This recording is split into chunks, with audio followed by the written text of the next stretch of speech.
السلام عليكم ورحمة الله وبركاته. waxaa caawa nala jooga oo martino ah oo aan wax badan iska wareysan doona Cabdiqani Cali Maxamuud iyo waliba Nasteexa Aare oo ku magac dheer Family Happy to Happy. In badan TikTok ka daawateen lamaanaha yar yar in badan sheekooyinkooda waa daawateen. Caawa waxaan soo hor fadhinaa inaan wareysiyo kala duwan iyo wax badan oo aydan ogeyn aan iska wareysano. Soo dhawaada Nasteexa iyo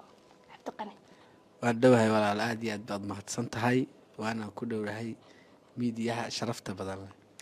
أنا وندوها دماشي وكله هاي. ما شاء الله. وياه وإحنا جود جلدنا برامج كنيه سؤاله إني كلا دونا وإحنا رتمر قراءة وقفر حسن هاي إن عاوز الصهر فردنا. إن بدنا تيك توك تيدين كلا السعودية لما أنا هذا اللي يرضى اسقفر حسن ضد بدن أو وين أو نلاش كفي الجروبي ما أنت يجو. in badan dhaam waaya magaalada Hargeysa timaadeen muddo joogteen bal waxaad iiga warantaan Hargeysa iyo meesha aad ka timaadeen waxa kala duwan horta Hargeysa horta meelaha kale waxay kaga duwan tahay ta xurriyad baa jirta oo Soomaali ba ku wada nool ajaanib kale kuma noola midda labaad waxay tahay maanta qof haduu qalad ka galo Soomaalidiina ka qabanaysa adna way iska celinaysaa oo qof ajaanib maanta ku dhinac istaagaya mid jirto dadka cunsureeynaya midda kale talo waxay tahay inna lillahi habeenka salaada subaxda soo rawaxaysa sad u tuweysay lugaha ku daalaya maxaa dhada jawiga kana laga ma sheekan karo meesha ma ku haysta boqolkiiba boqol intii aad joogteen muddo badan maadaama aad ka maqnaydeen waxyaalihii ku yaabka badnaayad ku aragteen Hargeysa aad tiraadeen tolo Hargeysa miyay lahayd waxan oo dhan waxa kamid ah horta aan weliga Hargeysa ma iman markii kuugu horeysay waa markii ugu horeysay أنا ودي يرنا ودك ما كتجيو ده ما بقى قونين بدلال كباديجا وحن شبوتي كاهن ما قون ما لها كلام ولي جي ما إيمان نهارت واحد يقول يا بنا ضدك إني ما كنت أفرق قلنا ضدك ها عارف محاق لا هاي بقى يقول يا بنا إنا إلى دريان بين مودي يعني ده قال بضو هاي سبحان واحد عسكر درموس عايا وين كفتم يعني عيدو ذو كفتن صح waxaa si ka sii daran day suuqa hadad u baxdid lagu kuma mashquulayo tii waad yaabsa dadka anu Cabdiqani waxaan ku dhimay Carbihii baan joognaa wax noloshani wala iska ka soconay lagu dhaafaya dadka caanka dhulalkaas xurriyad iskaga socdaan idin lama hadlayso jawigayga suu u dagan yahay magaalada tii waxaan ku weligay ma arag meel noocana waay adiga Nasteexa ahaan Djibouti waad ka soo jeedaa sax Djibouti waad ku dhalatay goorma wadanka tagta wallahi 2011 baan ka tagay 2011 ka tagtay markaas toos waxaad u tagtay Talyaaniga may Itoobiya de waan soo wada maray dhulalkaasi way goor inta goorta qurbaha tagtay qurbaha waxa tagay 2012 bishii shanaad baan tagay way Family Happy to Happy oo isku faraxsan ma sha Allah magac qurux badan leh xilmiyo kulmeen kulankoodii ugu horeeyay ama barashadoodii ugu horeysay halkay ka dhacdo wallahi odagayga ku fiican waxaan ku kalanay wadanka Talyaaniga aniguna markaa muddo yar oo wax yar oo gaaban aan ka soo horeeyay ilaa muddo 6 bilood od wadanka sii joogtay aan wadanka sii joogay anigu marka xiriirkayga wuxuu ka bilaabmay uun Talyaaniga markii ugu horeysay Talyaanigu ka bilaabmay laakiin qaab nuucay u kulanteen waxa markii hore khadban xagga hawada ayaanu ka wada hadalay markii dambe waan isku nimin safar dheer oo aan u soo galay adaa safar ka galay halkaas sheeko ku jirta way labadiina qurbaha waxa ku horeeyay adiga saadima ka sheegtay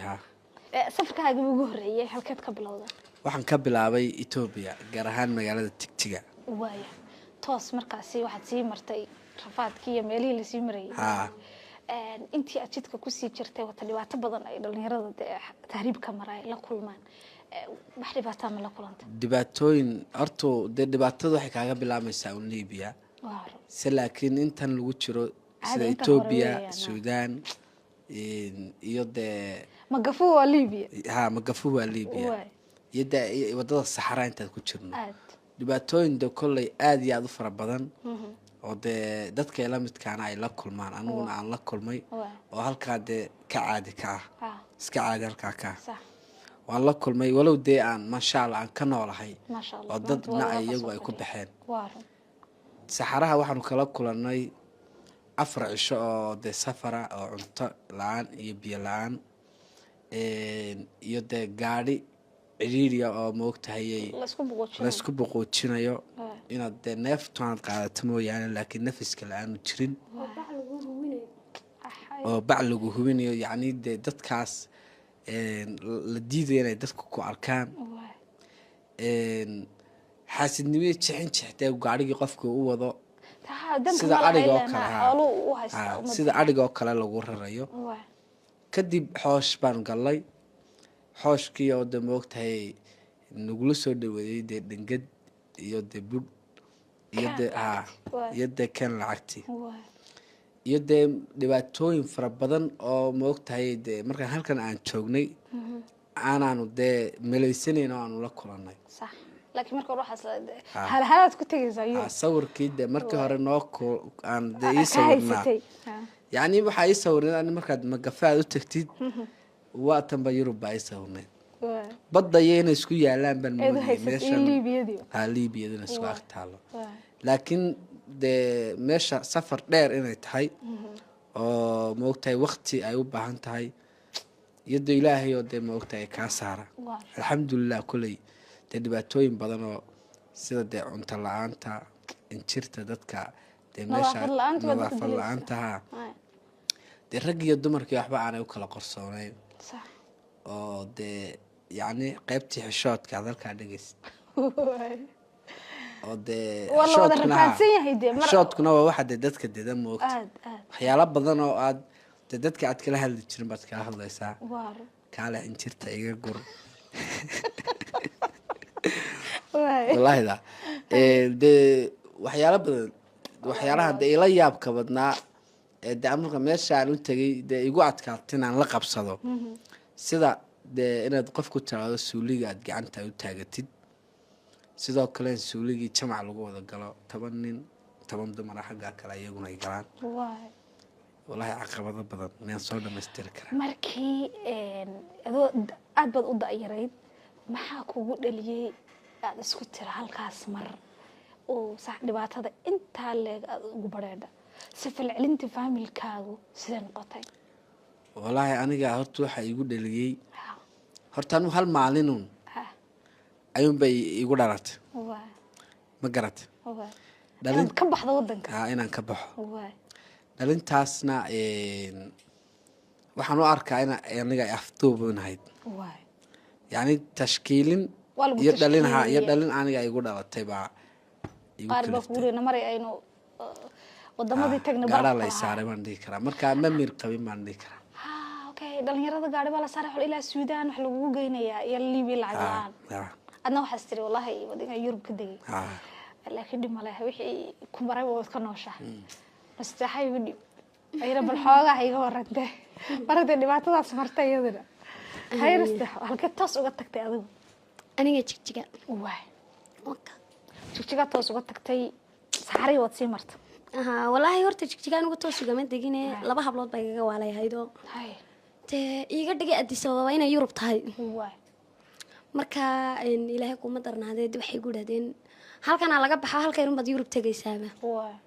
marka dee gaari madow baa la igu riday dab oo lay qaadayba marka Addis Ababa waxaan ogaaday markii dambe inay beenta Addis Ababa ahayn dee xaaladdu ka sii weynta xaaladdu inta ka daran dumar baa ku ri meesha Yurub weeyaan jigjiga maxay Addis Ababa adu alxaasil aniga ma daragtay dee anu isma lahayn ban noloshaas ka jirta Liibiya marka gaari lagu saarado dumar ah dee xoogna waan u yaraa dee marka 4 dumar oo kale way la 5 dumar oo kale way la socdeen iga waaweyn cedheerteeda kale wayna isirayeen xidhan jireen markaan shirka ku jira la yiraahdo kaal nasteexay shirka soo galo odayaashu igu dhaneega naxaan xidhan jireen nasteexay shirka ha galine kor baa fiican kor ful markaan ku lug aan kor korana waa meel la iska tuurayaba sida waxaraha dhinac haysata gaadhiga hadii sayreed u gadoonto way qoortad ka jabaysaa waa meedkaaga wan halka lagaaga tagaa marka waxa dhacday wiilal baan isla socnaa anagu 8 wiil wax gabadha kaligeey baa ku jira marka hore oo isla soo lugayno rafaadka isla marnay wiilasha ma aragtay ka yimaado meelaha kale inay naxariis leen waxaad ku garanaysaa wiilal baa isla soconay wiil kamid ah Waay. baa gaadhigeen soo fuulay ma garanayo